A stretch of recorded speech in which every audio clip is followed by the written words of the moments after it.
Ça va, oui. Sauf que l'avion perd de l'altitude. On fonce sur les arbres. Et je n'aurai pas le temps de sortir les trains d'atterrissage. Mais y a quoi qui va? Ce qui va, c'est que je suis là.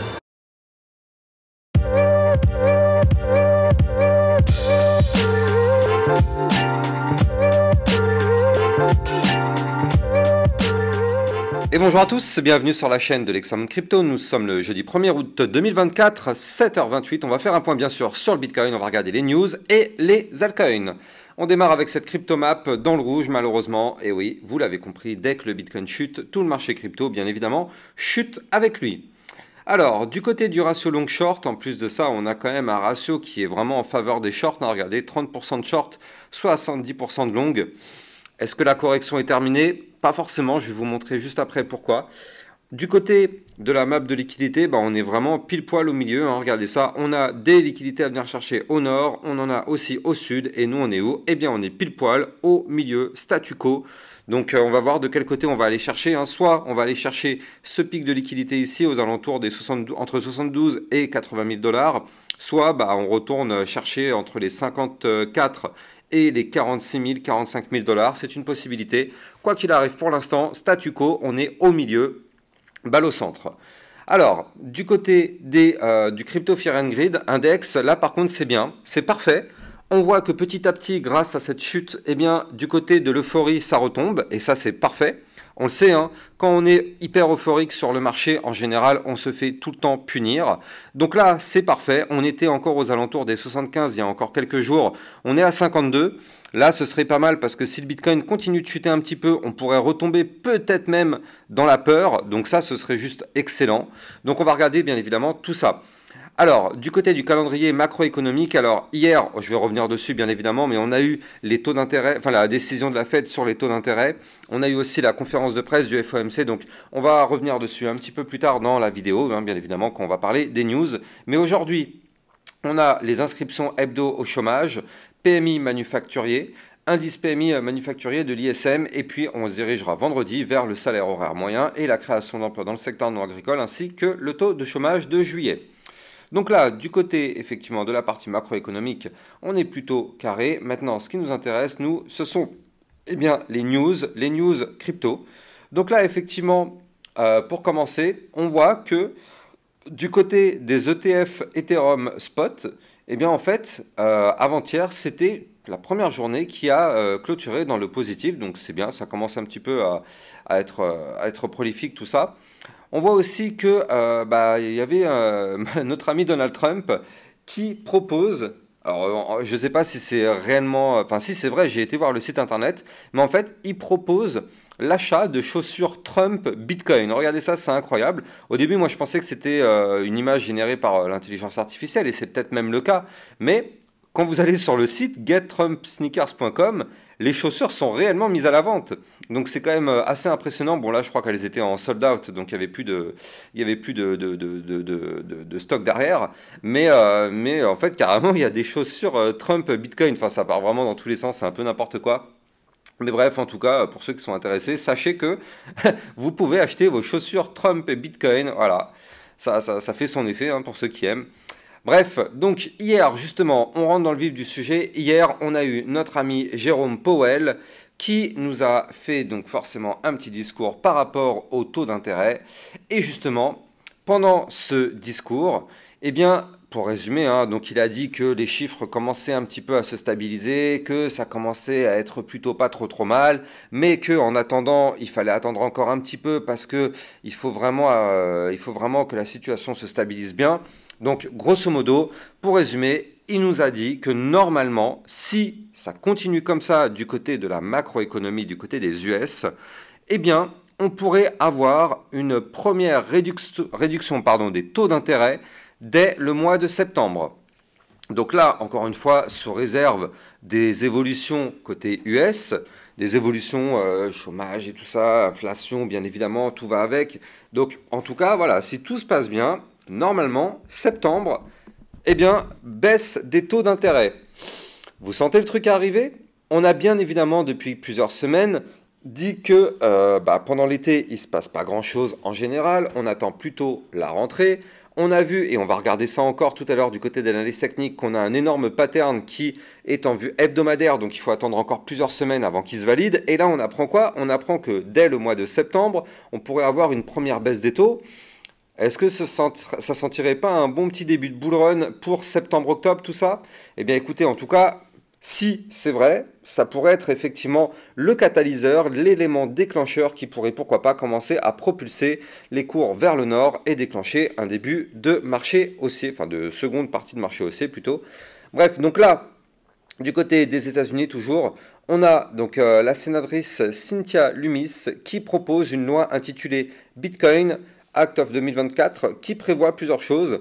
Donc en fait c'est intéressant parce qu'on voit qu'il pourrait y avoir la création par le département du Trésor d'un réseau sécurisé de coffre-fort pour le Bitcoin, l'achat progressif d'1 million de Bitcoin pour atteindre environ 5% de l'offre totale, le financement de ce programme par la diversification des fonds existants du système de la Réserve fédérale et du département du Trésor, ainsi que la confirmation des droits de conservation personnelle des détenteurs privés de Bitcoin sans atteinte aux libertés financières individuelles. Donc effectivement, très belle loi, hein, j'ai envie de dire, effectivement, ça peut, ça c'est vrai que c'est plutôt bullish, hein, ça va clairement dans le sens du Bitcoin et de ses principes.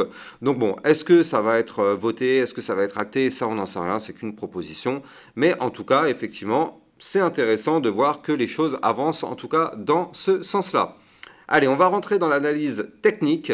Bien évidemment, avant toute chose, je rappelle à tout le monde que tout ce que je dis dans cette vidéo n'est en aucun cas un conseil financier, c'est à vous de faire vos propres recherches.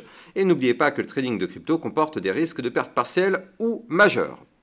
Alors, pour justement vous reparler de cette figure chartiste, souvenez-vous, je vous avais parlé tout à l'heure un petit peu en introduction de vidéo, là, quand on parlait effectivement des taux d'intérêt et avec le fait que Jérôme Powell pourrait pourquoi pas décider d'une baisse des taux au mois de septembre. Eh bien, souvenez-vous que nous, on a un gigantesque bull flag, ici vous le voyez, il est là, notre bull flag, et donc ce bull flag n'attend que d'être breaké. Alors, on avait déjà vu ça les semaines passées, on sait que ça va prendre du temps pour casser ce pattern. On est en vue hebdomadaire, donc forcément ça va prendre plusieurs semaines. Depuis 3 semaines, on tente déjà, mais on n'y arrive pas. Et donc là, effectivement, au vu de ce que nous a dit Jérôme Powell, courant septembre, on pourrait avoir, pourquoi pas, eh bien, une réduction des baisses des taux, ce qui pourrait effectivement aider ce bull flag à se valider. Et si on regarde bien du côté du momentum MACD, donc là je rappelle qu'on est toujours pour l'instant dans un momentum, vous le voyez ici, contrôlé par les bears. Et donc il faut bien comprendre que là il y en a encore pour plusieurs semaines. Et donc bizarrement là aussi, là on peut voir qu'il faudra encore 4 ou 5 semaines peut-être avant d'avoir pourquoi pas un momentum qui crosserait bull, c'est-à-dire qu'en fait qui terminerait sa partie bear pour démarrer une partie bull. Donc là vous le voyez, hein, selon vu comment la courbe est en train de se positionner, si on continue un peu la logique, ça ferait quelque chose un petit peu comme ceci, donc encore 4 ou 5 semaines environ pour démarrer, pourquoi pas, le momentum bull, eh bien, au mois de septembre, bizarrement.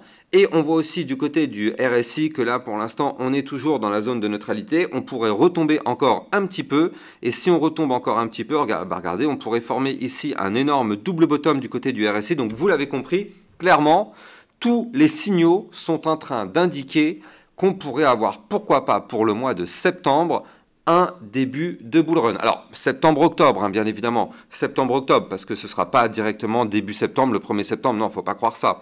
Il faut attendre effectivement que les choses se mettent en place. Mais là, au niveau des graphiques et des indicateurs, clairement, tout laisserait à croire que ça pourrait arriver, en tout cas pour le mois de septembre. Maintenant, là, du côté de la vue jour, c'est-à-dire que là, on rentre un petit peu plus dans le court terme.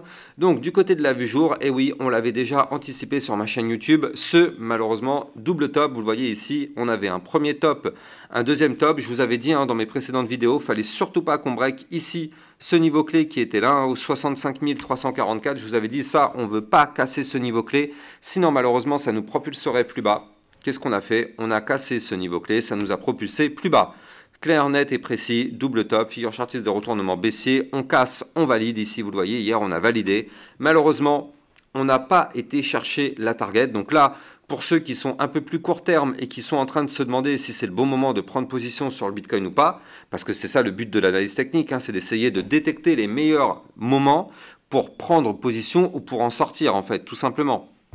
Donc là, du côté de la target de ce double top, regardez, hein, on n'a pas été la chercher cette target. La target est à 62 465 et en réalité, comme je vous l'ai déjà pas mal dit, eh bien en réalité pour moi la target c'est ici le bas du range. Je rappelle une nouvelle fois qu'on a breaké, donc on est réintégré ici, on a réintégré le range par le bas le 15 juillet. On a pump, mais à aucun moment on est revenu retester cette cassure. Donc moi, ma target en tout cas est ici. 60 777 $. Moi, je m'attends à ce que le Bitcoin nous fasse ça, ce qui serait juste magnifique d'un point de vue technique, mais aussi au niveau des indicateurs. Souvenez-vous, tout à l'heure, je vous avais montré le Fear and Greed Index. Je vous avais dit qu'on était à 52. Et donc là, effectivement, si notre Bitcoin fait ce que je suis en train de vous montrer, c'est-à-dire que si le Bitcoin continue de chuter pour aller chercher les fameux 60 777 pour faire le pullback, ça veut dire que ici, du côté du Fear and Greed Index, on serait dans la peur. Donc ça, ce serait magnifique. Et donc effectivement, il faut bien comprendre que ce niveau clé des 60 777, c'est un niveau clé majeur de support parce que je rappelle qu'on est dans un range depuis très longtemps sur le Bitcoin. Regardez, on continue. Hein. Regardez cette consolidation qui a commencé le 3 mars. Là, ça fait maintenant combien? Ça fait 151 jours que nous sommes dans ce range. Donc dites-vous bien que la sortie de ce range sera forcément explosive. Donc là, c'est pour ça qu'effectivement, on s'attend vraiment à quelque chose de très intéressant pour la rentrée, enfin plutôt fin septembre, parce que ça permettrait d'avoir une sortie de ce range avec du volume, de la cassure et quelque chose qui pourrait être vraiment digne d'un début de bull run. Mais là, en tout cas, en attendant, il est fort possible de revenir rechercher le bas du range, ici, vous le voyez. C'est une zone de support, donc on peut parfaitement rebondir sur ce bas du range. Petit à petit, faire exactement comme ce qu'on avait fait ici, c'est-à-dire rebondir sur le bas du range, aller chercher le haut du range. Et donc là, si on va chercher de nouveau le haut du range, eh bien encore une fois, hein, soit on arrive à le breaker par le haut et tant mieux, soit on n'y arrive pas et malheureusement, on reviendra de nouveau rechercher le bas du range. De toute façon, tant qu'on est dans cette configuration de latéralisation, eh bien, on va jouer comme ça avec le cours. C'est chiant, on est tous d'accord avec ça, c'est extrêmement chiant, mais bon, c'est comme ça, malheureusement. Donc là, en tout cas, ce qu'on voit, c'est tout de même, il faut le noter, hein, c'est que ici, les points hauts qu'on a fait là sont tout de même moins hauts que les précédents, ici, hein, vous le voyez. Donc attention à ça, hein, tout de même, c'est pas forcément hyper bon signe. Bon, en réalité, long terme, il n'y a pas de souci. Hein. On est toujours sur cette création de bull flag. Le bull flag est toujours là, il nous attend. Donc en réalité, voilà, on n'y est pas encore. Hein. Il faut absolument breaker, je rappelle, les 69 000 $ pour valider ce bull flag. Donc clairement, pour l'instant, c'est pas le cas. On en est loin. Et on n'a pas la force de le faire, donc affaire à suivre. Mais là, en tout cas, clairement, il faudrait se dire que ce ne sera pas quelque chose, comment dire, ce sera pas bizarre, on va dire, si le Bitcoin continue sa chute et revient tester les 60 777. En cours de route, tout de même, on a deux supports. On en a un à 63 264, on en aura un autre à 62 231, qui, je le rappelle, est quasiment la target du double top, hein, on l'avait vu tout à l'heure. Et effectivement, derrière, les fameux 60 777 $. Donc ça, ce sont les targets à venir chercher si notre Bitcoin continue sa descente. Et moi, pour l'instant, c'est ce que je crois. Je pense vraiment qu'on va aller chuter pour chercher ces niveaux clés. Ce n'est que mon simple avis, encore une fois, ce n'est pas un conseil financier. Et voilà, je ne vais pas crier victoire si ça se produit, hein, mais juste, il faut vraiment s'y attendre pour faire le pullback. On sait que 95% du temps, le Bitcoin fait un pullback. Donc moi, je m'attends vraiment au pullback pour revenir chercher les 60 777 $. Donc là, effectivement, du côté du Bitcoin, pour l'instant, vous l'avez compris, on est toujours dans une situation un petit peu délicate. Il faudrait vraiment qu'on arrive à reprendre de la force, mais là, pour l'instant, c'est pas gagné pour le moment. Allez, on va jeter un coup d'œil, bien évidemment, sur nos altcoins.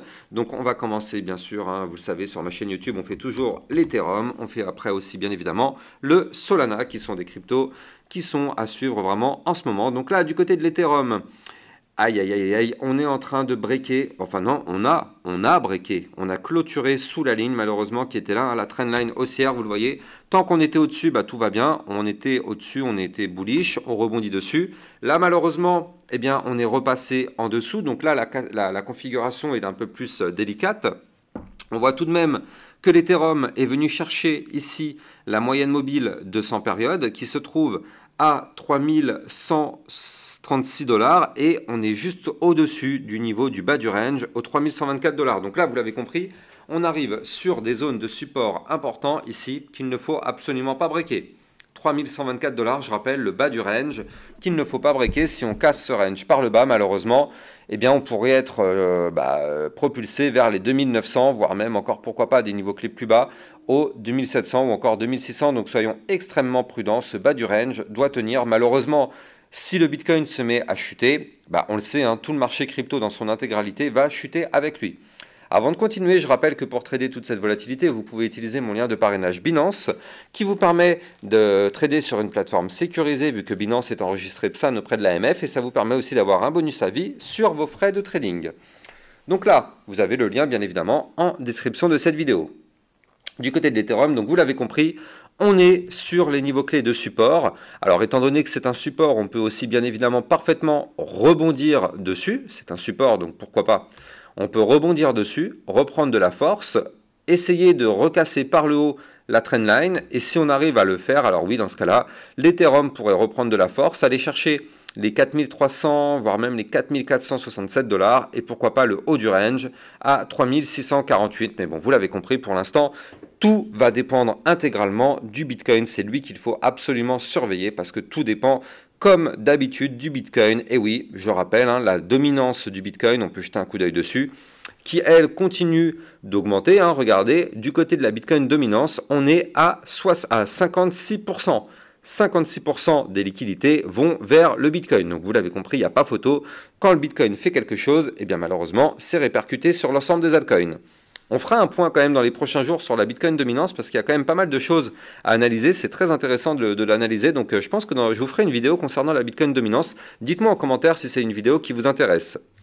Allez, on va terminer sur le Solana. Donc le Solana qui nous fait des choses intéressantes aussi, mais bon, là comme tout le marché, forcément on est dans le rouge, mais ça reste quand même intéressant. Avant d'expliquer ce que nous fait le Solana, je rappelle bien sûr que sur mon Twitter, vous allez trouver toutes mes news, toutes mes actualités, tout ce qu'il faut savoir sur l'environnement crypto-monnaie. Et vous avez aussi le club Lexarocket.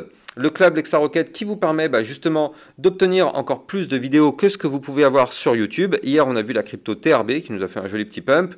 On a vu la crypto Acro, on a vu le XRP. Bref, on voit toutes les cryptos, le CKB, le Fetch, le CKB. Bref, toutes les cryptos que vous aimez. Je vous les analyse de façon très régulière dans le club Lexarocket. Donc, effectivement, vous avez le lien en description de cette vidéo si vous êtes intéressé. Donc là, du côté du Solana, malheureusement, vous le voyez, hein, bien sûr, on retrace à l'image du Bitcoin. Hein, le Bitcoin chute, tout chute. C'est pour ça d'ailleurs qu'on a un marché crypto qui est 100% dans le rouge. Par contre, on ne chute pas n'importe où. Hein, du côté du Solana, vous le voyez, on est actuellement ici sur le bas du range à 169 $. Donc il va falloir absolument sauvegarder ce niveau clé, mais on ne va pas se mentir. Est-ce qu'on va réussir à le faire? Je ne sais pas, parce que là, on a formé ici quand même un gros double top. Figure chartiste, je le rappelle, de retournement baissier. Donc, effectivement, si on clôture une journée en dessous des 171 $, ça sentirait pas très très bon. La target de ce double top, on va la calculer ensemble d'ailleurs. Donc, la target théorique serait d'aller chercher ici les 158, mais attention, en cours de route, on a la zone de support des 160 $ qui est une grosse zone de support. Donc, si jamais effectivement on fait ce double top et qu'il se valide, on pourrait venir chercher pourquoi pas les 160 ou encore pourquoi pas les 153 $. Mais là pour l'instant, vous l'avez compris, ce double top est là, il est très menaçant, il faut absolument le sauvegarder. Alors, c'est pas pour autant que ça y est, ce serait la fin du monde ou voilà, une catastrophe, pas du tout. Là, je rappelle que pour l'instant, en vue jour du côté du Solana, il n'y a pas de souci. Hein. Regardez, les points bas sont de plus en plus hauts, les points hauts sont de plus en plus hauts. Donc là, si on fait un retracement, il n'y a pas de souci. Par contre, il faudrait absolument ne pas breaker ici le niveau clé des 155 $, ce qui pourrait commencer à devenir un petit peu inquiétant. Mais pour l'instant, on en est loin. Donc, affaire à suivre. En tout cas, j'espère que vous avez kiffé la vidéo. N'oubliez pas de vous abonner si ce n'est pas déjà le cas. Likez, commentez, partagez pour me donner un maximum de force et soutenir mon travail. Je vous souhaite une excellente journée. Je vous dis à plus tard. Ciao, ciao.